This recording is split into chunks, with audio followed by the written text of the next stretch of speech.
Hello and welcome to another installment of Crafting with the Desmond-Fish Public Library.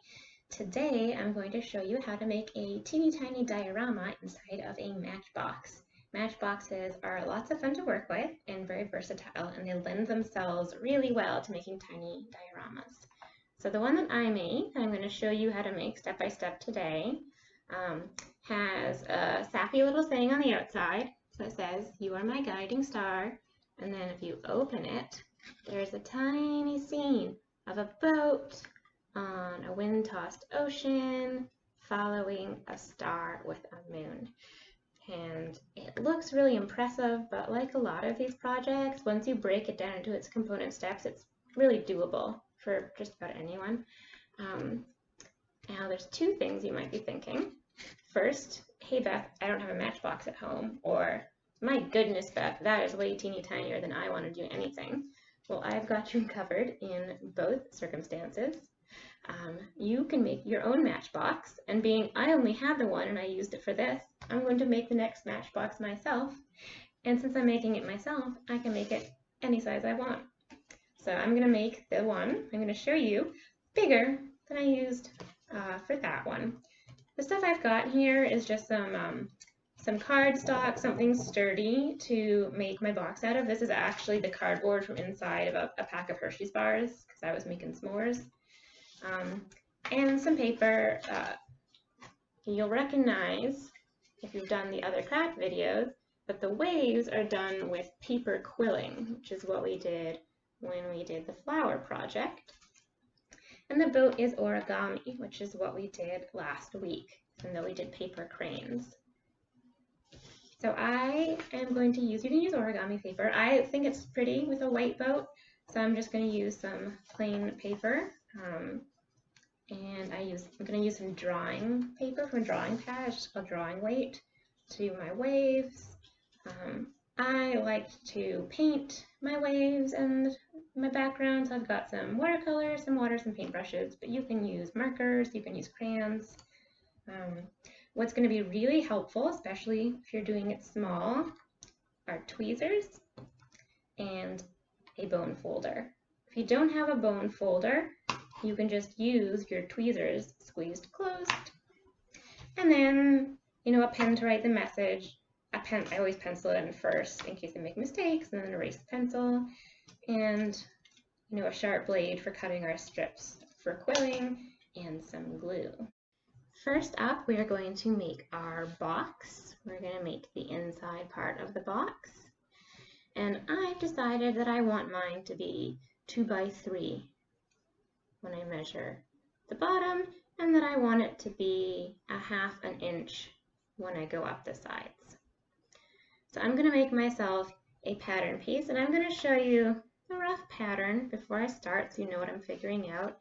This is also a way, if like me, you just like tinkering and you just want to draw a size and think, that's nice, you can do that. So we're going to end up with the bottom of the box,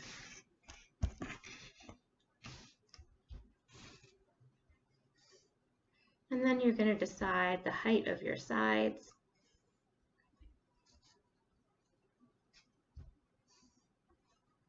And then you're going to double that at these ends.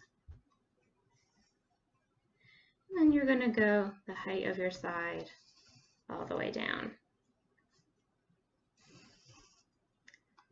So I've decided that I want this to be 2 inches, this to be 1/2, and this to be 1/2. So I know I want 3 inches. And if I do the math this way, it's going to be 5 inches. So I'm going to cut myself a 5 by 3 rectangle.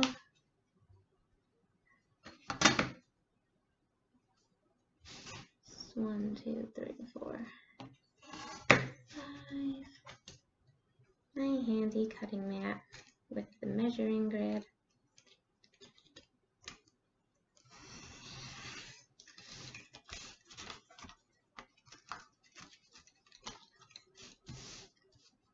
And now I need by 3.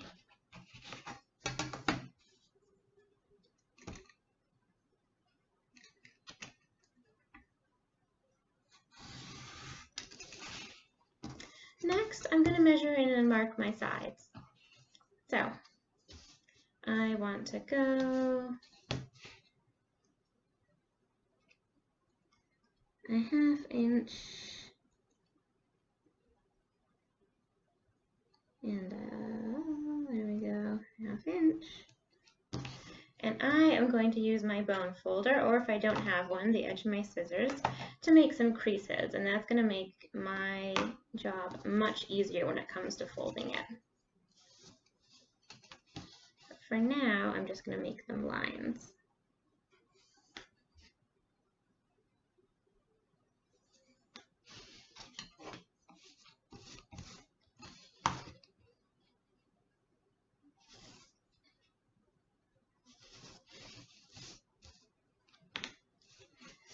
And then I have to do my sides. So I'm going to go in a 1/2 inch on each side. Boop, boop.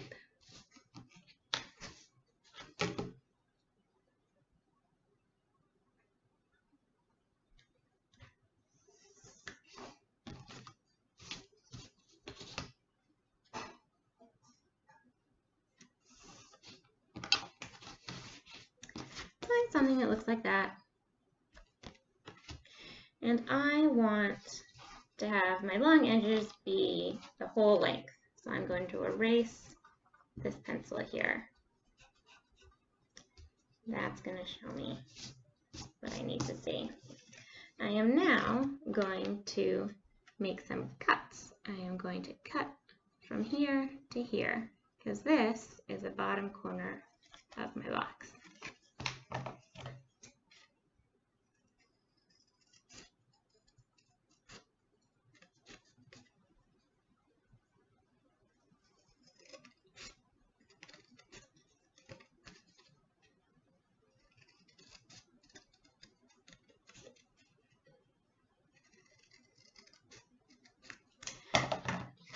Now I'm going to make those score marks so that it will bend where I want it.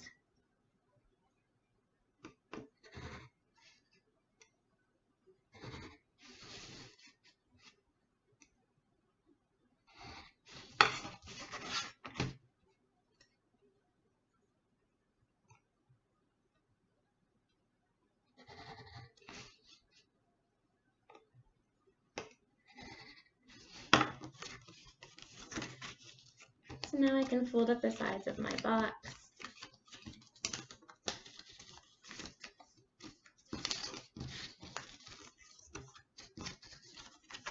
I'm going to fold down the tabs I made at the top.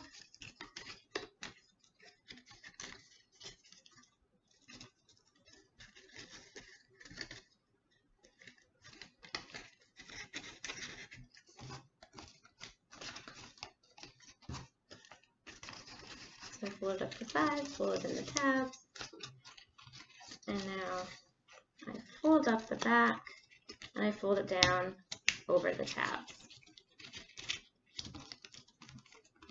like so. And then I do the other side.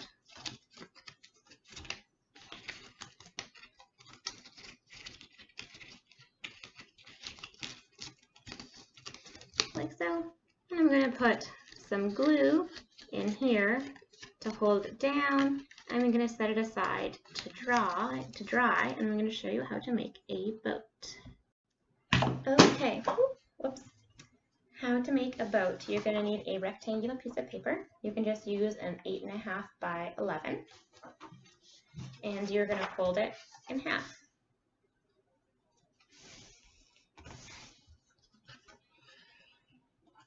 You're then going to fold it in half again.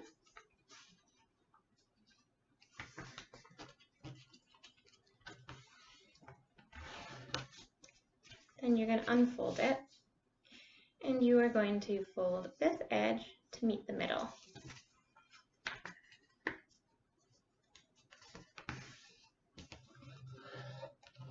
Which will leave a bit at the bottom there. And we're going to do the same with this side. Fold the top edge to meet the middle.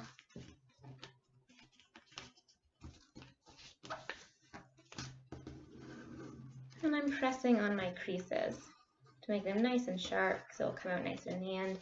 If you have a bone folder, you can use that on your creases. Now, what I'm going to do next is I'm going to take, see I've got that, I'm going to take this top flap at the bottom and I'm going to fold it so this bottom edge touches the bottom edge of my triangles.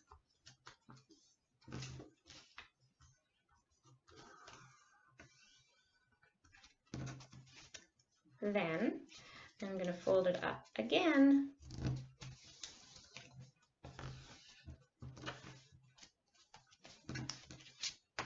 so it's also the equivalent of saying I'm folding this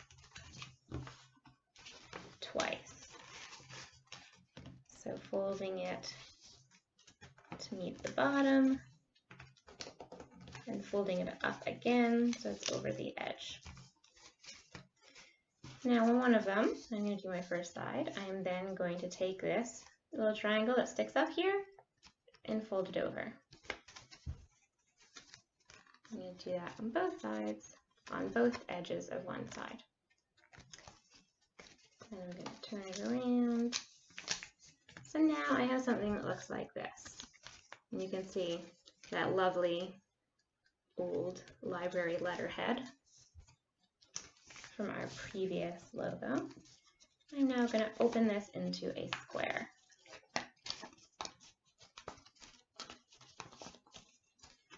And because I folded those corners, it usually allows this bit to go nicely over the other bit.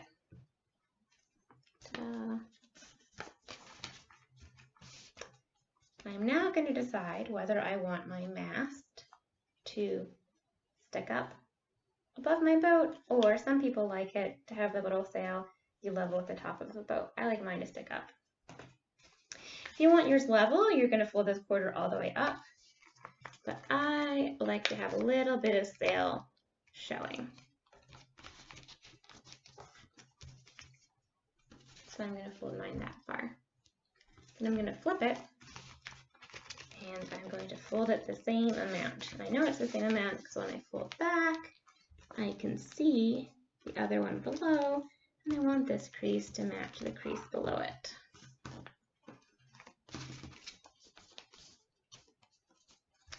And now I'm going to open it up again. And now I have something that looks like this. I've got one last step now. I'm going to fold this edge, and I want this sort of angle to match that angle. So I'm going to fold this until it lines up with my edges there, like that. Folding this up like that. I'm going to do the same thing on the other side.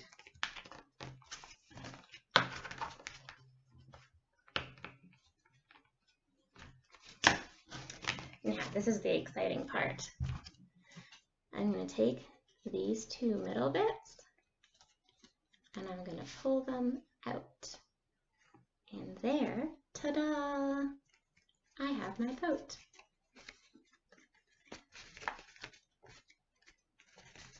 And that is a paper boat. Now, obviously this is not going to fit in this, but if you've never made one before, I recommend starting with a full size of paper and then working your way down. And also, if you are, it's a fun challenge to do half your paper every time and see how far you can get. So I did that. I took an 8.5 and 11 and I tore it in half and then in half again and again and again and again and again. And just so you get an idea, this is the size of boats you get. This is a half piece of paper, a quarter, dropping things. Here's the 1/8, the 32nd, and this little itty bitty guy, the 64th. And that's where I stopped. I couldn't really go any smaller than that, but I challenge you to try. And then you don't have to go that small. You can see that the boat I used for this is this size boat. That is just half, quarter, eighth, a 16th of a piece of paper. And because the next box I'm doing is bigger, I think I'm actually going to do this boat. And this is just an eighth of a piece of paper.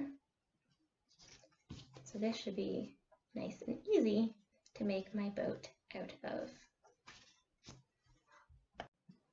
So now I have my little boat and I have my little box. So next I'm going to decorate the back of my box. Now I liked to do it nighttime, so there was a star, but you could do it daytime and say light instead of star and have like a sun or something. So I am going to use some watercolor paints, and I'm going to paint this with Prussian blue and a little black mixed in, and then I'm going to show you a trick for doing stars. Okay, so my box is painted inside. Now it's time to do the stars. And I'm going to do the stars, and you can sort of see there's like teeny tiny stars maybe you can't see in the background, sort of like the galaxy. And I'm going to do that with a bit of splatter. So first what I'm going to do, I made the sky slightly darker, so I know that's the top, is I'm going to cover the bottom, where I want it to be just waves, so that I do not get any paint on it. And I'm going to get some white paint. I really like using watercolor paint in tubes because they're nice and easy to mix. And when they dry, you just add some more water and they're good to go again. And I'm going to have tiniest bit of deep yellow just to add a little warmth to the stars. And that I'm going to add to the guiding star. So got my white here. I want to get it really pretty watery. I want to put a piece of paper down to mask my surface. You can see this I've been using for edges all day. And then if you have it, you can also do a little test. I'm going to bring the bristles back. I'm going to let go. And it does a little spatter.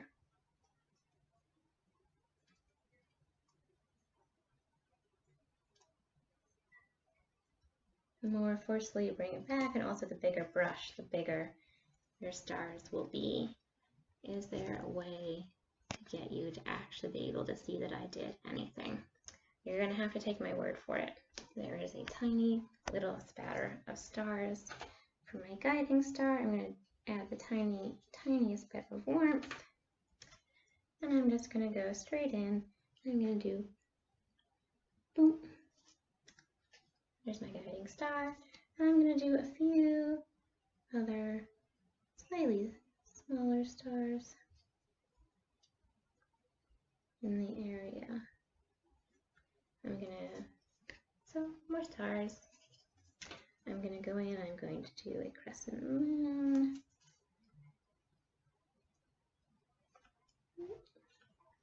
It's getting a bit messy, so it's going to be a bigger moon than I expected.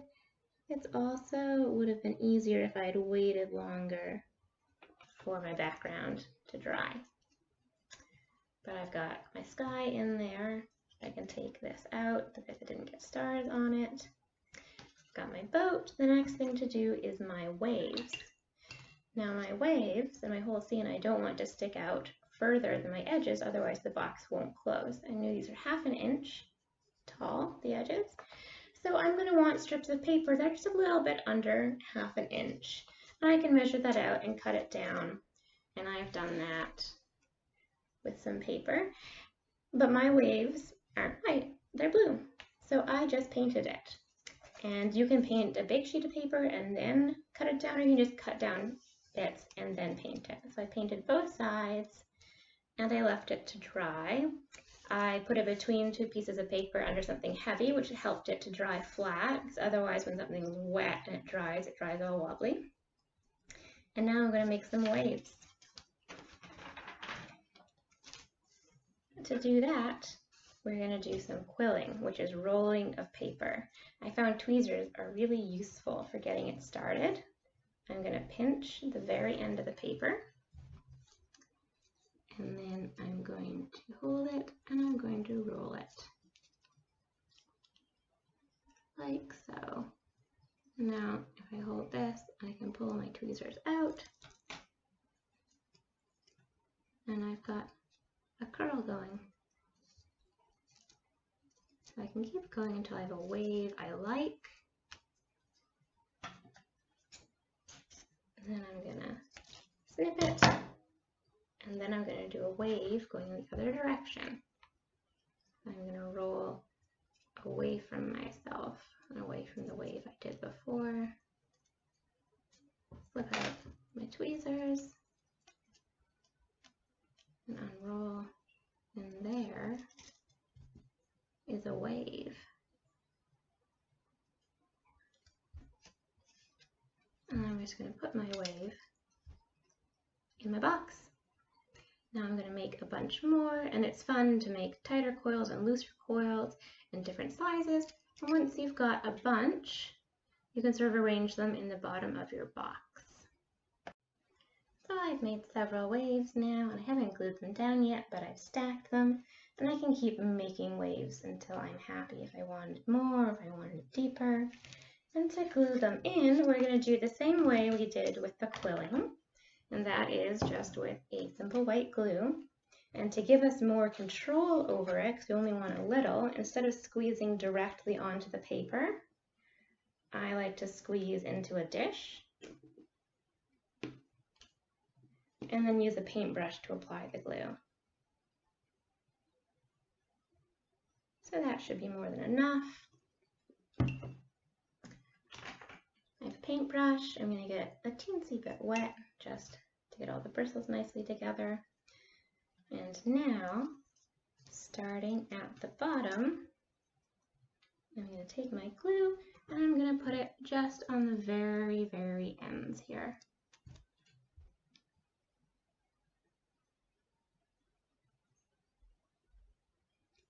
And as long as you get a glue that dries clear, you're really going to be good to go. Now my tweezers come in really handy again. I'm going to take my tweezers, and now I can decide I want this wave right there. And then I'm just going to place, and I'm going to hold it a moment. Now I'm not pressing hard enough to squish the paper. I'm just pressing hard enough to make sure there's actual contact between the paper, the glue, and the box. And I'm just going to wait a moment until it sets.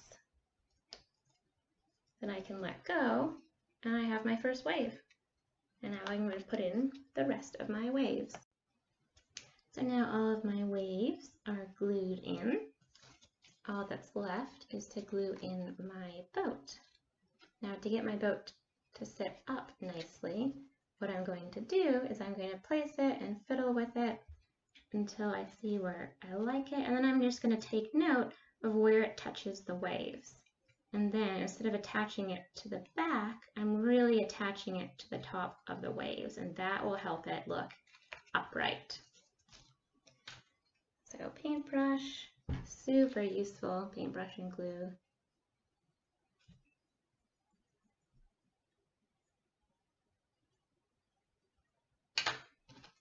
Tweezers. Gonna get my boat in there. I'm being a little bit finicky.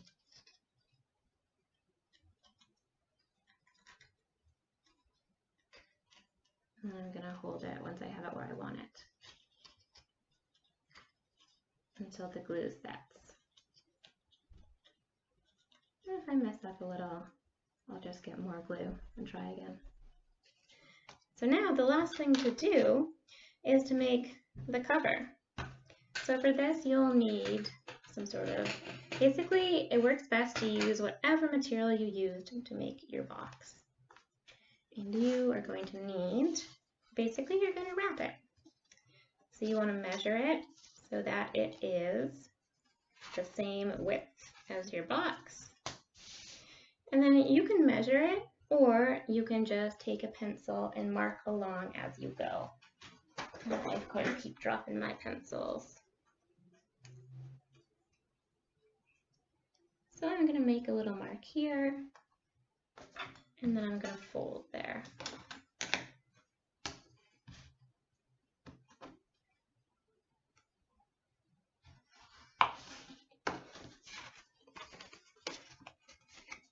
I'm actually fold a little bit to the right bit because I'm going to want a little bit of leeway on this side to have a bit to attach it to. So now that's up.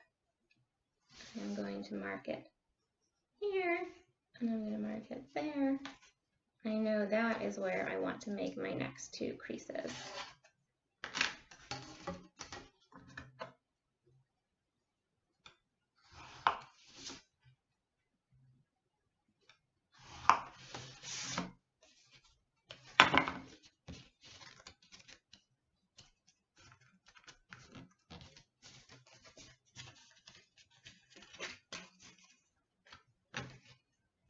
So now I can use my box to measure.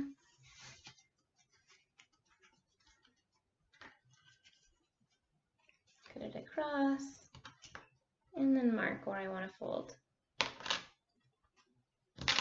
This is for those who don't want to be adding 32nds of an inch to their measurements for their box to make it just a teeny bit bigger. This works just as well. And no fractions.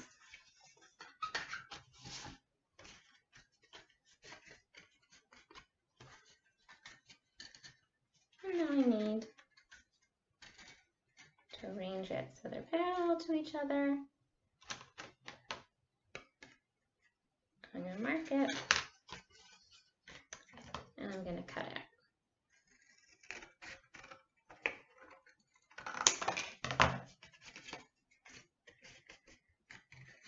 So I can put glue along this.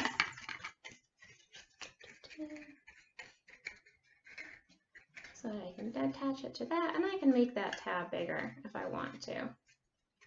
And if I discover it's a little too big, I can just move it down and then trim this. So here's my glue, painting generously onto my tab.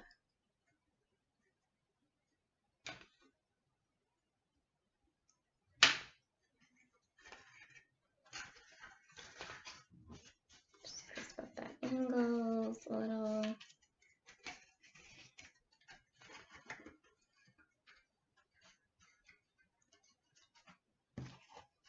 And I can, before it's all the way dry, I can make sure my box is going to fit nicely.